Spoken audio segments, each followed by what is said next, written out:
It's as if someone has got out of bed, answered a phone call, made a cup of tea, left their slippers on the floor and walked out the door. What happened? What happened? I don't know. We don't know. I want to know what happened.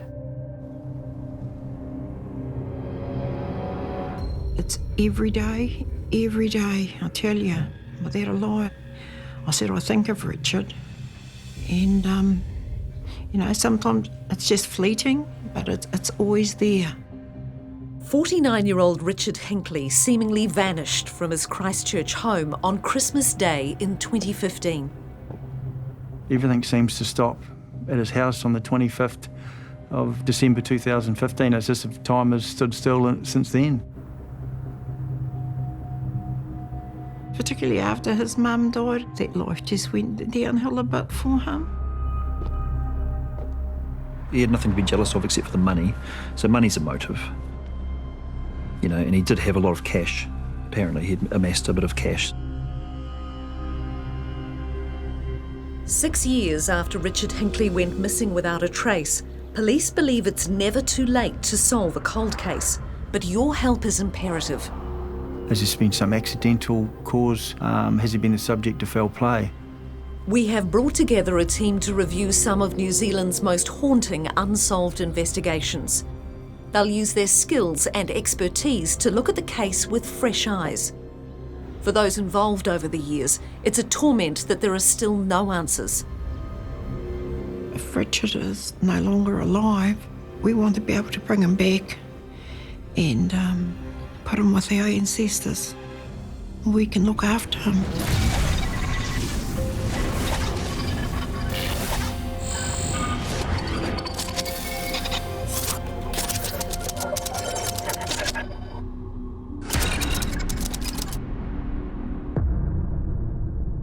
His father was my brother, whose name was Evan Richard Hinley, but he was known as Bill.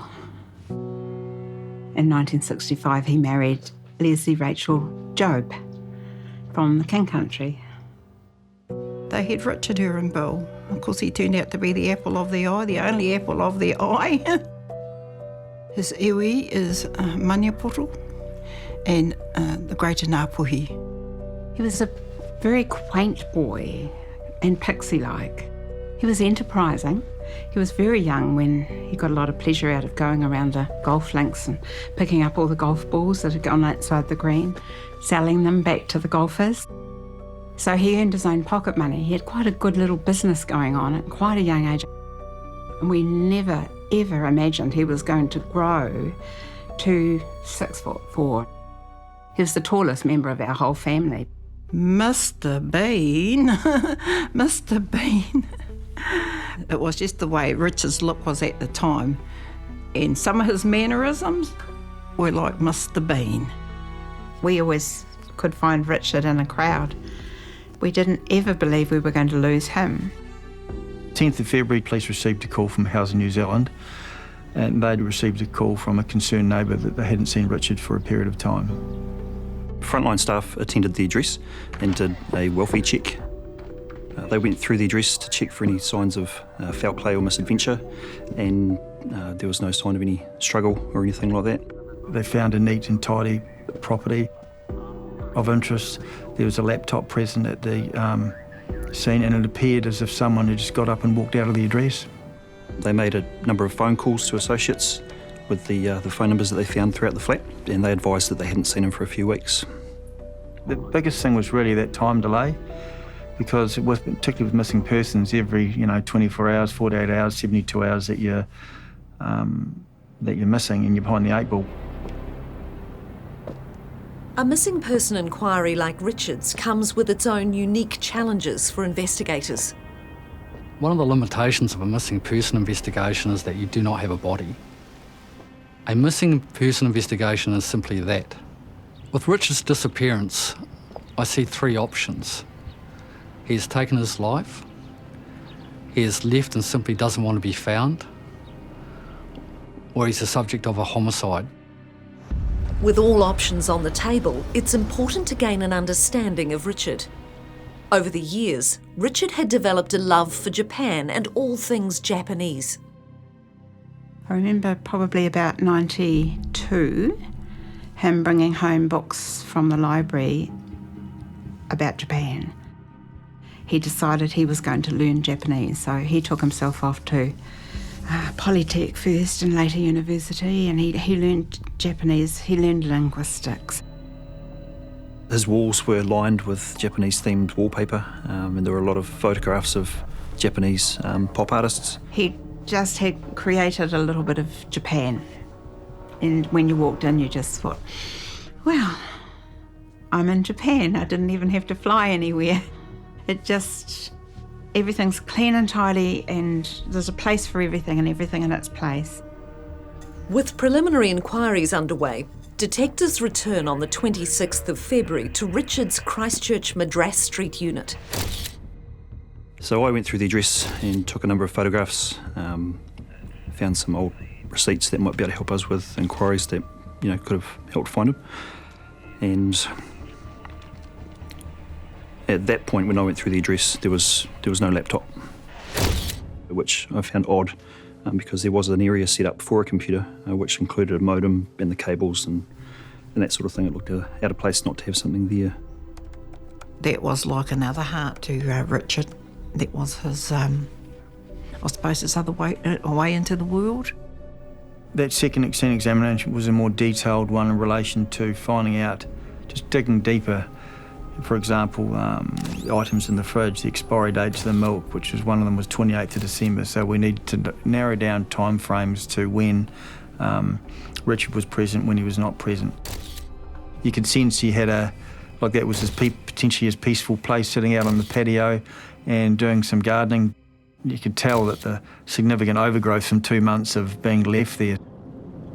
Further inquiries revealed a very capable individual.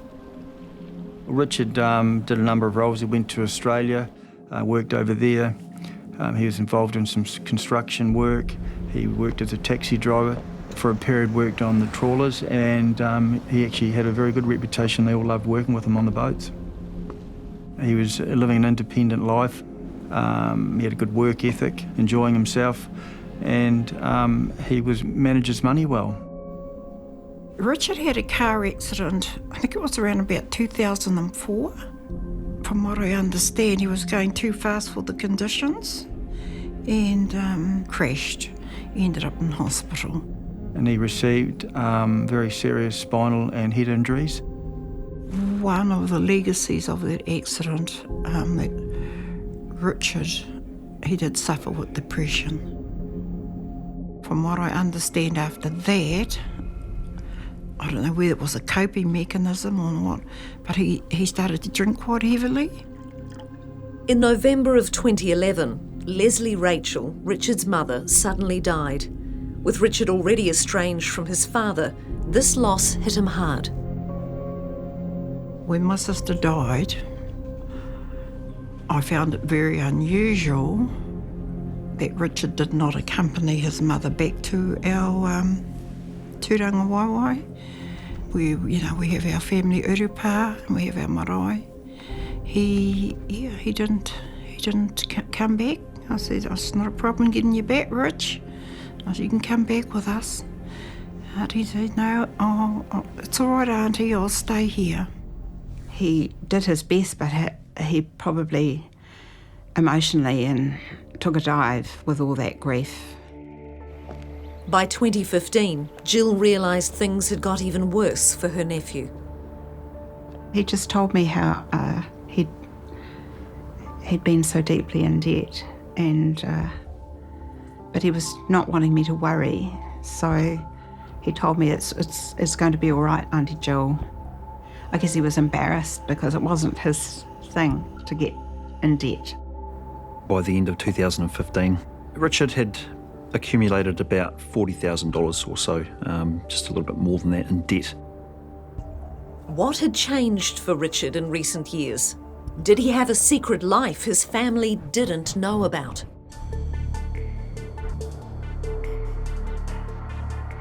On the 10th of February 2016, Housing New Zealand called the police after one of Richard's neighbours reported that he hadn't seen or heard from Richard for some weeks.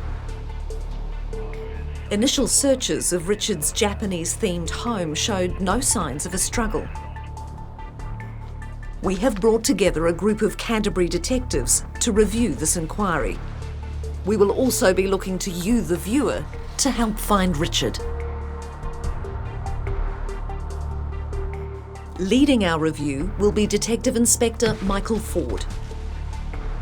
Locating Richard is the key to this mystery. When we locate Richard, we'll be able to establish how he's got there, why he is there, and who else is involved. The 2IC is Detective Sergeant Michael Freeman.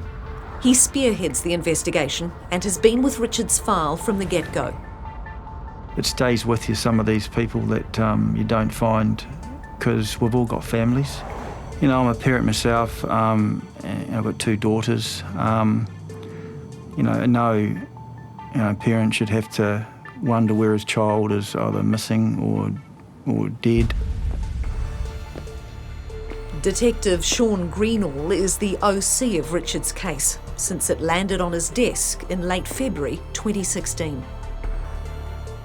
It's an unusual disappearance.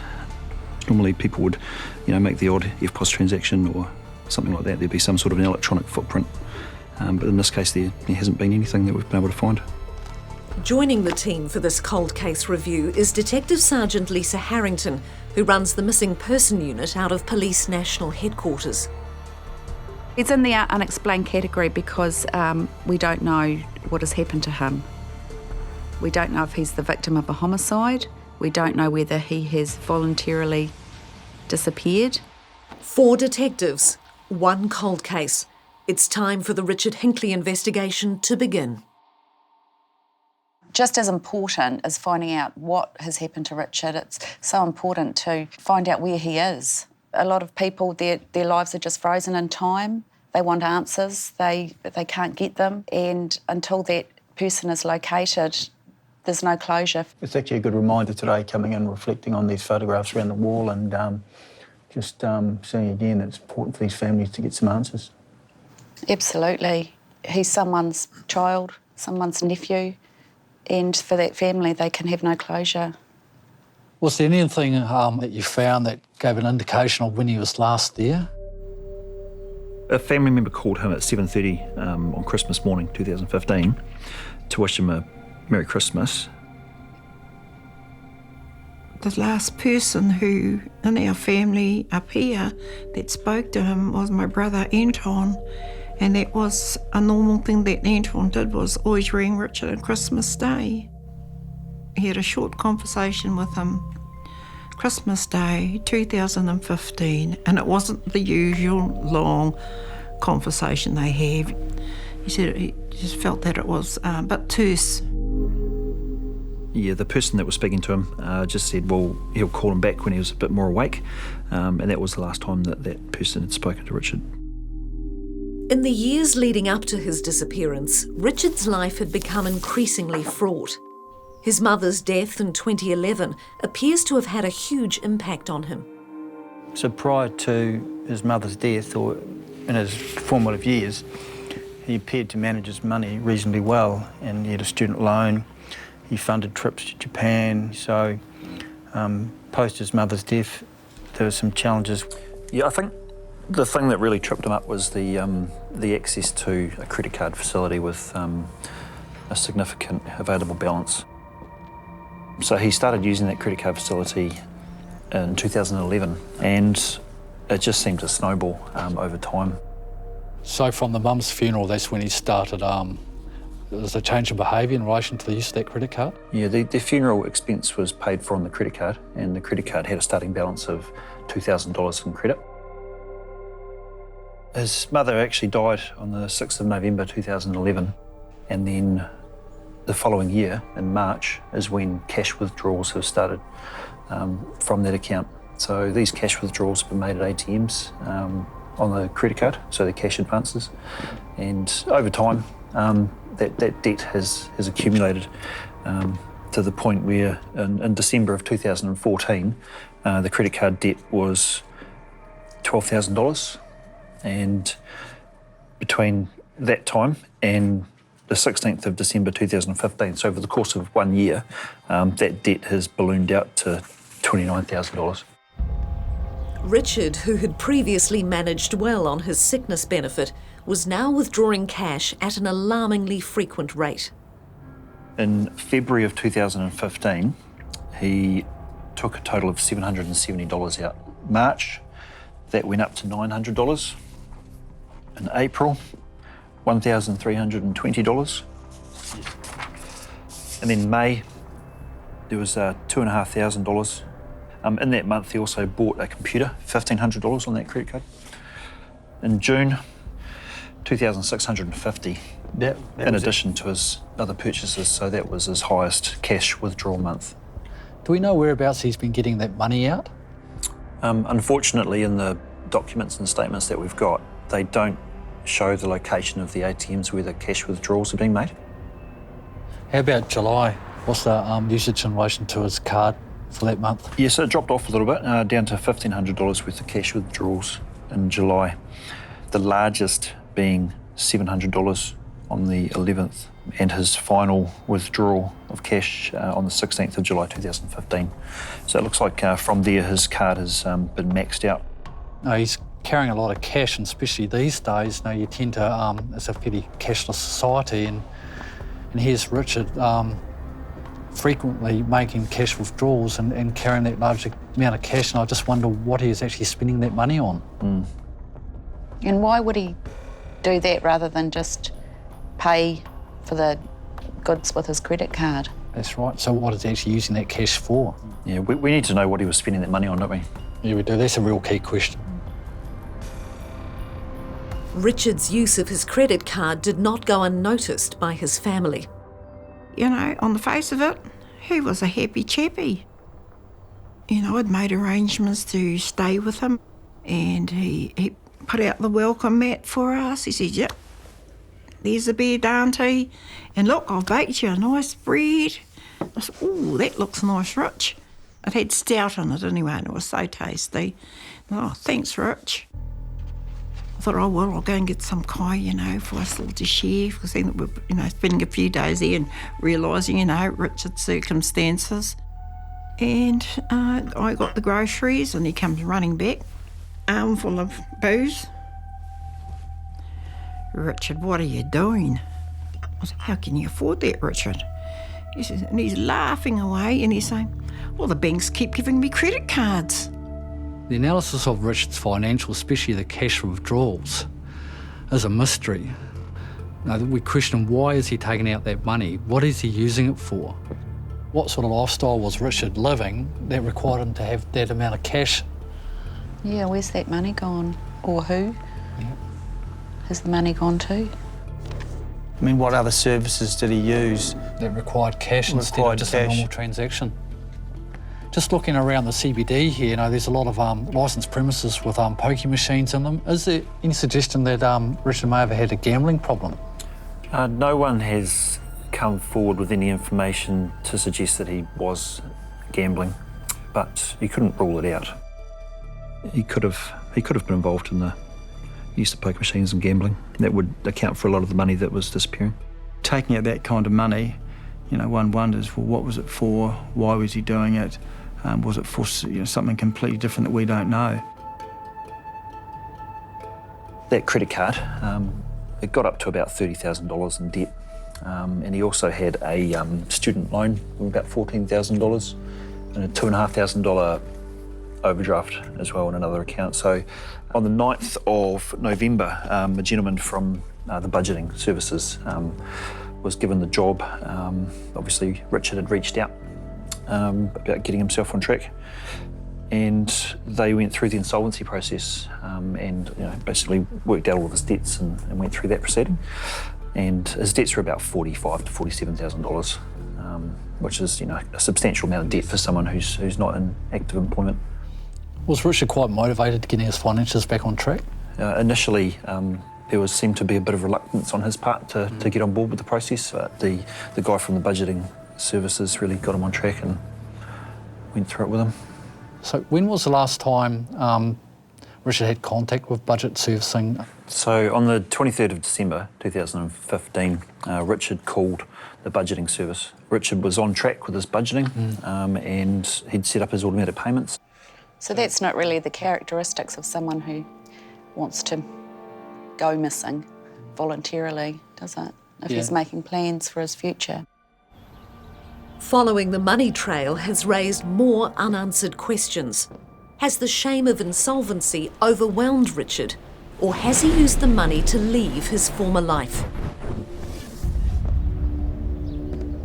The cold case team reviewing the disappearance of Richard Hinley on Christmas Day 2015 have discovered he had debts of nearly $50,000, made up of thousands of dollars of cash withdrawals on his credit card.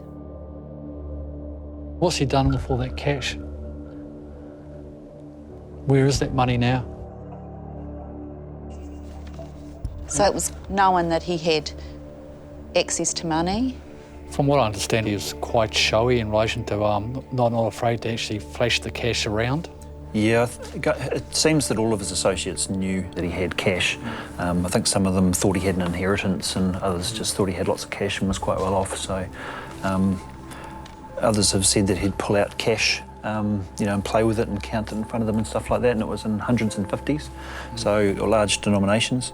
Yeah, I'm just wondering whether people have taken advantage of him because he has access to cash and they're just going along with the ride and using him for that money. Was there any cash located in the house? No cash was located in the house at any of the scene examinations.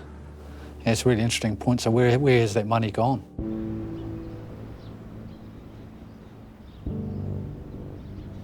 It'd be fair to say Richard was he's a unique individual and slightly quirky, but he made friends, but probably of a similar ilk. And the associates would come over to his house, they would listen to music. Richard sometimes would espouse some conspiracy theories about certain things. He'd just, slowly form a relationship with them by being kind and, friendly towards them. Like he would make them smoothie drinks and things like that with fruits and vegetables and just entertain them really and have music playing and that sort of thing. And smoke cannabis as well, so a bit of an entertainer. Were these relationships sustainable, or did he fall in and out of friendships with people easily or maintain friendships? Yeah, it appears that he didn't maintain these friendships and that they'd fallen apart quite quickly. From time to time, Richard just had a streak in him that he would, if something didn't go quite right, he would get a bit angry with them and there'd be some altercation or disagreement. Most of the time I'd say Richard was placid, but he could he'd rise to the occasion if somebody pressed the wrong button. Yeah, he'd stick up for himself and he would stick up for other people too if he felt there was a wrong being done. We've talked to a number of these associates and it's fair to say there has been a number of altercations from minor, building upwards. Mr. Hinley got into a bit of a scuffle, a bit of a fight with someone in relation to some alcohol. There's been some mention that he took a bottle of vodka to an address, and one of the people at the address wasn't happy with that and wanted beer, so Richard assaulted him over that. So one of the people that was supplying cannabis gave it to the wrong person, and Richard wasn't happy about that, and that caused a lot of tension, and there was an assault involved with that as well. So Richard was prone to get angry when things weren't going his way? A lot of people have said that he did have a bit of a temper. So one other of his close associates has told us that he had a bit of an argument over some music that was being played, and according to this person, Mr. Hinley didn't like the music and got a bit angry, and there was some property thrown around. Yeah, so according to that associate, he can be a bit volatile. Look, the reality is some of these things in life go wrong. It could seem like an innocuous altercation, assault, whatever you like to call it, but they can go wrong quickly, and someone can end up being die as a result of these things. With the, obviously his accumulation of his car accident, his mother's death, the spiralling debt, where he was probably heading in his life, what he wanted to do. He didn't have a lot of friends, and the drug use and the spending of the money. I seen something was a bit off because decided that his garage was a bit untidy. We'll just, move furniture around because it was actually a lot of furniture that belonged to his mum. And he had it stashed in front of the roller door. And I said, you shouldn't have these things in the doorway, Richard. Because by that time I'd already started shifting things to the side. And he got really agitated and he says, don't do that, Auntie, just leave it. And I said, why?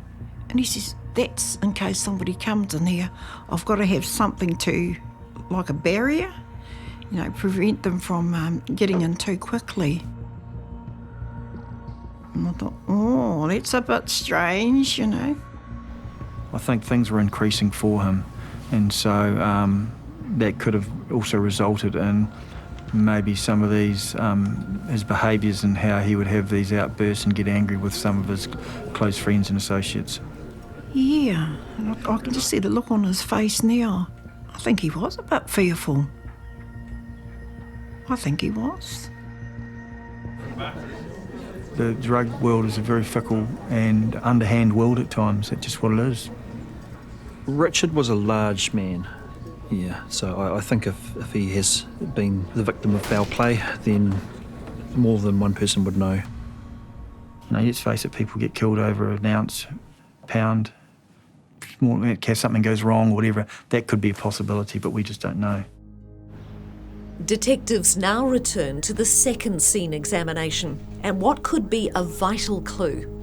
My first sort of observations that day when we were together, it looked like it was just sort of flat, frozen in time, or someone had just left recently. I mean, as you can see from the photos, that's the bathroom. It's very tidy. This is his bedroom wardrobe. Did he still have personal items such as clothing at the address as well? Yeah, he did. The cupboards were full of clothing, and they were all neatly hung with the shoes all neatly placed on the bottom. It was very, very neat, very tidy, very particular about cleanliness. So going back to that bedroom, it was noticeable that it was a double bed, but it had only been slept on one side as the blankets and things were folded back. So it's as if someone just got out and got up and got changed and left. So yeah, that struck me as unusual, given his cleanliness and how clean and tidy he was throughout the rest of the house. That bed wasn't as tidy, in my opinion, as the rest of the house. So there's quite a bit of food in the fridge too, isn't there? Which would indicate that he thought he wasn't planning to go anywhere. That's right, he's going to stay on that day and not come back. Yeah, nothing untoward. But the obvious thing was that missing laptop. So there, when our frontline staff went there, there's a laptop, and then when we arrived, that laptop, for some reason, is no longer there. Yeah, that's right. That laptop was there when police went through on the 10th of February, and then it wasn't there when we went through. So that laptop, once it had left the scene address, it went to a pawn shop, and then it was collected from the pawn shop and sold on Trade Me to a person in Dunedin, and that happened around the 17th of March 2016. So that's well and truly after he was reported missing. That laptop was removed. That's right, yep. So the laptop was at the address on the 10th of February, and it was at the pawn shop at the 15th of February. So was there anything on the laptop? It was sent to the digital forensic unit, and they could show that it had been reformatted, basically, after it was subsequently sold on Trade Me. Quite simply, all the information contained on it had been wiped.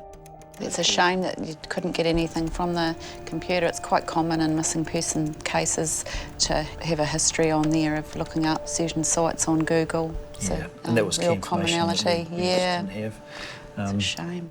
So that person that's obtained that laptop, are they also involved in Richard's disappearance, or is it simply that they've obtained the laptop and sold it? Yeah, we can't say one way or the other, really, and we just don't know. Although police established who had pawned the laptop and later sold it, there was insufficient evidence to obtain a conviction. I just think if anyone's got concerns that someone is missing, that they report them as soon as possible, because the clock's ticking. It's just such a huge challenge for your investigation when you've had that time lapse. So many crucial inquiries couldn't be done that would have been done if you'd known about it. And I suppose too, missing person, a lot of our investigations, we require evidence of a crime. After going to his address and not really finding anything out of the ordinary, that's probably been a bit of a stumbling block for us to actually establish a criminal offence. And if we have those quite clear offences, now then we can obviously obtain search warrants and orders to get information from our telecommunication partners and that sort of thing. For those investigating the 2015 disappearance of Christchurch man Richard Hinley, it's been frustrating. The delay in reporting him missing, Richard's questionable state of mind, lack of consistent friends, and the dead end with the laptop mean the team are left with more questions than answers. However, detectives are convinced that someone must know what happened to Richard. With no obvious signs of a crime at Madras Street and the once missing laptop not revealing anything, can the team work out what Richard did after he spoke to his uncle on Christmas Day? The detectives enlist the help of Catherine Mace, an expert in analysing energy consumption. She has worked on numerous complex investigations. Richard has what we call an advanced meter. An advanced meter is a big data collection, and we can break down that data into half-hourly blocks. Was Richard a high power usage customer? It looks like he's very frugal with his power. I've got some data here that shows that on the 23rd of December 2015, you can see that there's a lot of activity between 4 a.m. and 9 a.m. where you see that there's a big peak. Now that could be Richard getting up, putting on his laundry, having a shower, cooking breakfast and such like. Then we see that there are lulls in our consumption, and that's what we call our standby supply, which is like our fridges, freezers, that type of thing, things that we don't turn off. So on the 25th was a telephone call made to Richard early in the morning by an uncle. And from our review of the investigation, it's been established that this was the last known communication with Richard. What can you tell me about the power consumption for Christmas Day? I would say that Richard's up and around about 8 o'clock to 9 o'clock, and again he's doing his normal daily usage stuff there. But going forward, there doesn't seem to be, it just seems to be his standby appliances. What would you feel comfortable saying about Christmas Day? Christmas Day, just looking at that. Well, I would say that Richard has gone missing after the phone call. Okay, so you could say, for argument's sake, that there's no one at the address Yes, after 9 a.m? Yeah, after 9 a.m, only standby appliances are running. And from that day onwards, it would appear that Richard hasn't been present at his house. Can Richard's uncle tell us anything about his nephew's state of mind? That person's told us that Richard wasn't very talkative during the call. And yeah, the family member said that they would call back when he was a bit more awake. So that Christmas morning after the telephone call with his uncle, what could have happened then? Well, I guess Christmas days are, that one day where a lot of people want to be close to their families, and he may have been feeling really particularly down that day. Has he had an acute episode where he might have had a breakdown and he's considered suicide? Like I said, if he was going to commit suicide, after 6 years, would we have expected to have found him by now? Given that he's got no transportation Yeah, I mean, with all the red zone houses at the time, it was a consideration that he might have popped into one of those. And Because we've done a search around the area, haven't we, just in relation to those red zone houses? yeah, so there were a couple of houses that were red zoned, so we've had a search through those, and there was nothing found. A lot of the time, missing people who have committed suicide have gone to a place where they've enjoyed going in the past. But Richard didn't move far from home, so you would expect to have found him by now if that had happened. Members of Richard's whānau believe Richard had the ability to disappear and begin a life off the grid elsewhere. Did he, somehow or another get out of the country, get help to stay away on the ship? He could speak Japanese, and, that's another possibility. Did he have the capability and the motivation to actually start a new life afresh in a different country?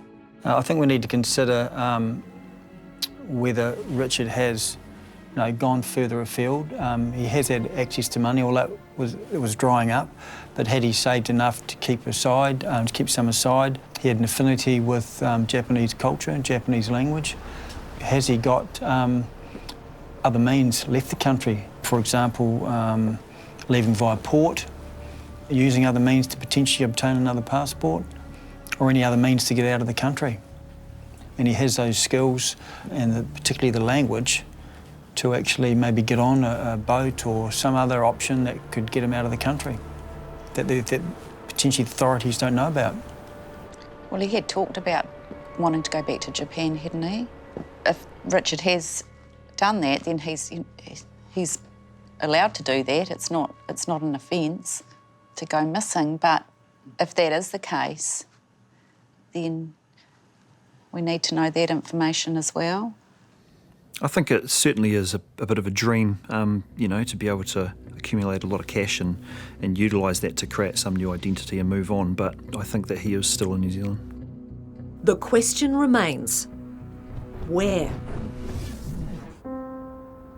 At 6 foot 4 inches, Richard Hinley, who went missing on Christmas Day in 2015, would have been a striking figure.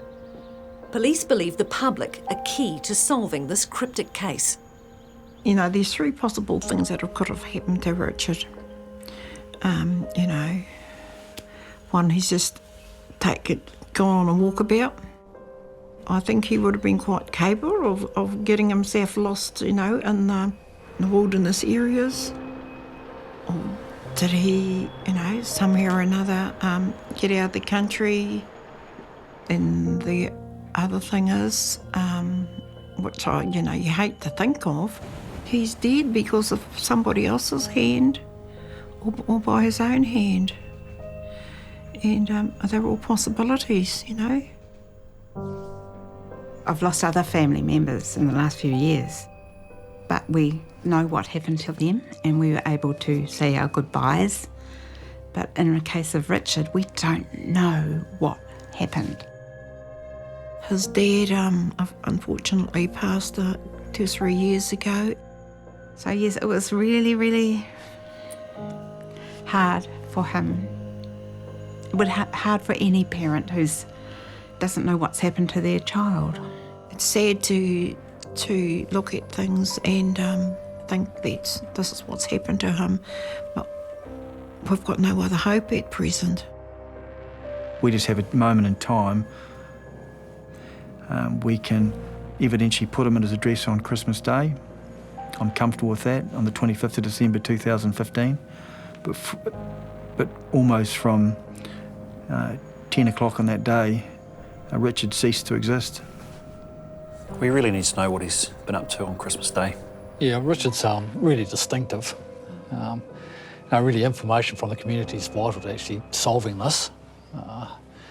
We need information of sightings, accurate sightings from ATMs, because we know that that was his method of choice. Any sightings of him near Madras Street, really important to us, and especially around that Christmas Day. What was he doing later that morning? Where did he go? In the past year, Richard had made use of charity organisations offering food. The City Mission hosted their annual Christmas lunch at Christchurch East School in Gloucester Street. What's the possibility that he's gone there for the afternoon? About 850 people went that day, so it's quite possible that someone remembers something. Being a Christmas, people tend to remember that a bit better. And it's been, what, 6 years? 6 years, bring his family closure, and especially the uncle who he spoke to on Christmas Day must just think every day about what happened to him after I hung up that phone that day. So what were his plans for Christmas Day? Has he gone somewhere else? Or has he gone to someone's house that you don't know who they are? Some friend that we don't know of. Because obviously Christmas Day has a special meaning to all of us, but most people would probably know where they were on the Christmas Day. So maybe there's someone out there that Richard's gone to that hasn't come forward yet and can tell us if they're there at Christmas Day. Surely someone saw him out and about on that day. So I guess if people think back to what they were doing on Christmas Day, were they working somewhere around where Richard lived? Or visiting family or friends in that area? Or we're at a function or a family function that Richard may have been at. We need to know. Christmas Day that's our lot at the moment with Richard going missing.